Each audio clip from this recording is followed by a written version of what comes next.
উপস্থাপিকা দীপ্তি চৌধুরী চিনেন? চ্যানেল এর ভারতপন্থী উপস্থাপিকা, মানে প্রো র বলতে পারেন। কিন্তু সে মুখ ঢেকে জামায়াতের পলিসি সামিটে অংশগ্রহণ করেছিল। পলিসি সামিট জামায়াতের যে ইন্টারন্যাশনাল যে প্রোগ্রাম করেছে, এটা নিয়ে একটা ধূম্রচাল তৈরি হয়েছে। তিনি মুখ ঢেকে কেন গেলেন, এটা রহস্য কি, আমরা এটা জানবো। তার বিরুদ্ধে সামাজিক যোগাযোগ মাধ্যমে মারাত্মকভাবে কিন্তু রব উঠছে, অর্থাৎ ফেসবুকে এটা নিয়ে প্রচুর কথা হচ্ছে। দীপ্তি চৌধুরী কেন মুখ লুকিয়ে জামাতের এই পলিসি সামিটে গেলেন? এই যে এটা দেখেন, পলিসি সামিট কিন্তু আন্তর্জাতিক মানের ব্যাপক সাড়া ফেলছে। মানে কি বলবো আপনাদেরকে, আগে দেখি দীপ্তি চৌধুরী এখানে কি বলছে। এখানে মূলত তিনি অভিযোগের জবাব দিয়েছেন, তার বিরুদ্ধে যে অভিযোগ উঠেছে এটার জবাব দিয়েছেন। অভিযোগটা তুলেছে বিভিন্ন মানুষ। মনোযোগ দিয়ে শুনবেন। জামায়াতের পলিসি সামিট জামাতের দলীয় সম্মেলন না। কে বলছে? দীপ্তি চৌধুরী বলতেছে জামাতের পলিসি সামিট জামাতের দলীয় সম্মেলন না রে পাগলা। এখানে বিদেশি কূটনীতিক, সাংবাদিক, বুদ্ধিজীবী, অর্থনীতিবিদ, ট্যালেন্ট, ইন্টেলেকচুয়াল, স্কলার সবাই হাজির হয়েছে।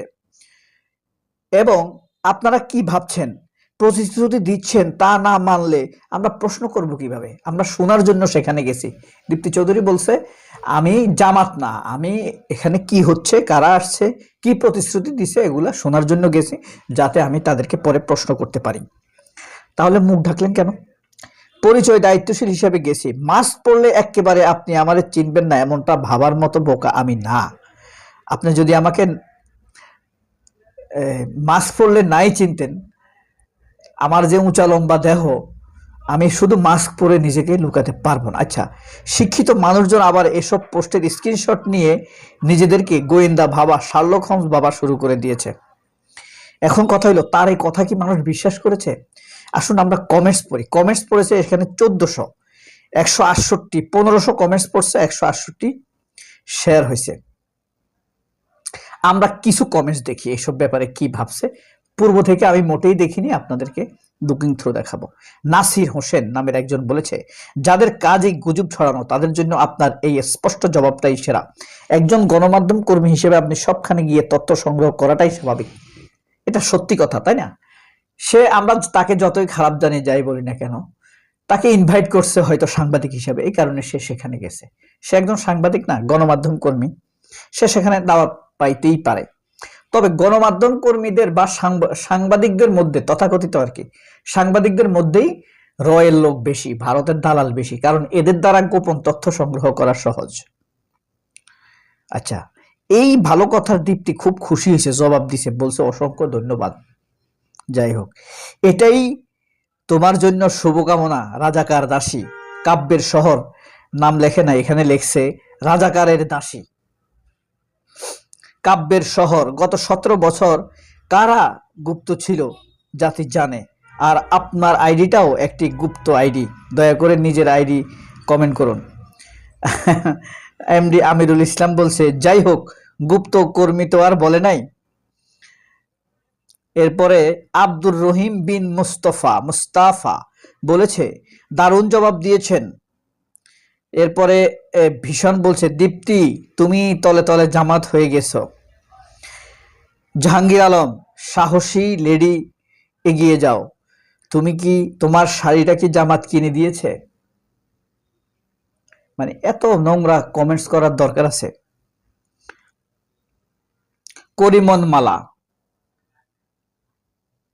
আপনি নিচতলা, খুব বাজে মন্তব্য করছে। যাই হোক, এরপরে সত্যের সাথে থাকুন, আপনাকে বায়াসড হতে দেখা যায়। আচ্ছা, এরপরে দেখা যায় কোনো জুজুর ভয় নয়। আচ্ছা, এরপরে বলছে, আপনি যে লেভেলের বাটপার, আপনাকে তা আমরা ভালো করেই চিনি। এরপরে সাইদ রশিদ লিখেছে, আপনারা এখন জামায়াতের মাধ্যমে আওয়ামী লীগকে পুনর্বাসন করতে চান। এরপরে নাজমুল হাসান লিখেছে, নতুন বন্দোবস্তে দীপ্তিরা এখন নতুন জামাতে যোগ দিবে। জিএম হেলাল লিখেছে, আপনারা ভালো হয়ে যান, না হয় জ্বালিয়ে দিব। রিয়াজুল ইসলাম লিখেছে, দীপ্তি চৌধুরীর মা মুসলমান, বাপ হিন্দু। মিথ্যা কথা, খুবই মিথ্যা কথা। উজ্জ্বল চক্রবর্তী লিখছে, আপনি আমার খুব পছন্দের একজন, আপনার প্রতিটি প্রোগ্রাম উপস্থাপনা আমি দেখি। আচ্ছা, পজিটিভ, বেশিরভাগই খারাপ করেছে। খান রাশেদ লিখেছে, জামায়াতের মধু খাবেন, মুখ আবার লুকিয়ে রাখবেন, কিন্তু মানুষের গালি শুনবেন না, তা হবে না। দীপ্তি, আপনি যে এত প্রতারক আমরা জানতাম না। একটা প্রোগ্রামে গেছে, এটার জন্য আমি দীপ্তিকে মোটেই পছন্দ করি না। সে যে না আমি জানি, কিন্তু মিথ্যা আরোপ কোনো প্রয়োজন নাই, তাই না? তার আমি অনেক সমালোচনা করে অনেক ভিডিও বানাইছি, ঠিক আছে, সেটা সত্যি ছিল। একদম উচিত কথা বলছেন, যাক, এটা পজিটিভ। আর এফ রাকিব নামের একজন বলেছে, জামাত আপনাকে মাসে কত টাকা দেয়? তারপরে এম এইচ রাজন বলেছেন,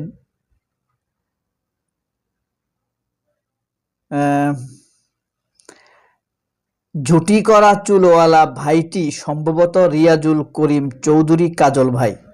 আচ্ছা, যাই হোক, এটা দীপ্তির পাশে কেউ একজন হয়তো ছিল। চ্যানেল আই থেকে Tarek on the go ID থেকে লিখেছে, চ্যানেল আই থেকে দীপ্তি কত টাকা আর বেতন পায়? জামায়াত তাকে তার 3 গুণ বেশি দেয়।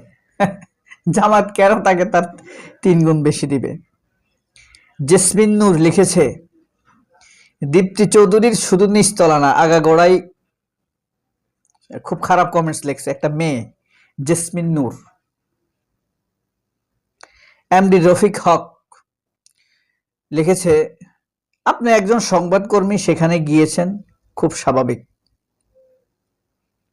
ভালো কথা। আসাদুজ্জামান তারেক লিখেছে, সত্যি করে বলেন, জামাত আপনাকে কত টাকা করে দেয়? করিম গাজী, দীপ্তি আপু তুমি সামনের দিকে এগিয়ে যাও। গুড মানে আমি তার নেগেটিভ কিছু বলে না, এই তো একটা মানুষ তো এক জায়গায় যাইতেই পারে না? এস এ সাগর লিখেছে, দীপ্তি চৌধুরী সম্ভবত পরিচয় গোপন করে চ্যানেল আইতে চাকরি নিয়েছে। মানে সে মুসলমান, হিন্দু নাম দিয়ে সে চ্যানেল আইতে চাকরি নিয়েছে। যাই হোক, এই মজার ঘটনা নিয়ে আরেকটা পর্ব এক সময় বানাবো। আমার অফিসে এক কলিগ ছিল, হ্যাঁ, সে আমাকে একদিন এসে বলে, হিন্দু নাম দিয়ে, আমি ওই অফিসের হেড অফ এইচআর ছিল, তো হিন্দু নাম দিয়ে তাকে একটা আইডি কার্ড বানিয়ে দেবার জন্য। তো আমি বললাম, হিন্দু নাম দিয়ে দেবো কেন? তাইলে পুলিশে ডিস্টার্ব দিবে না। সত্যি একটা আওয়ামী লীগের সময় এমনই ছিল। সবাই অনেক ভালো থাকবেন, আল্লাহ হাফেজ।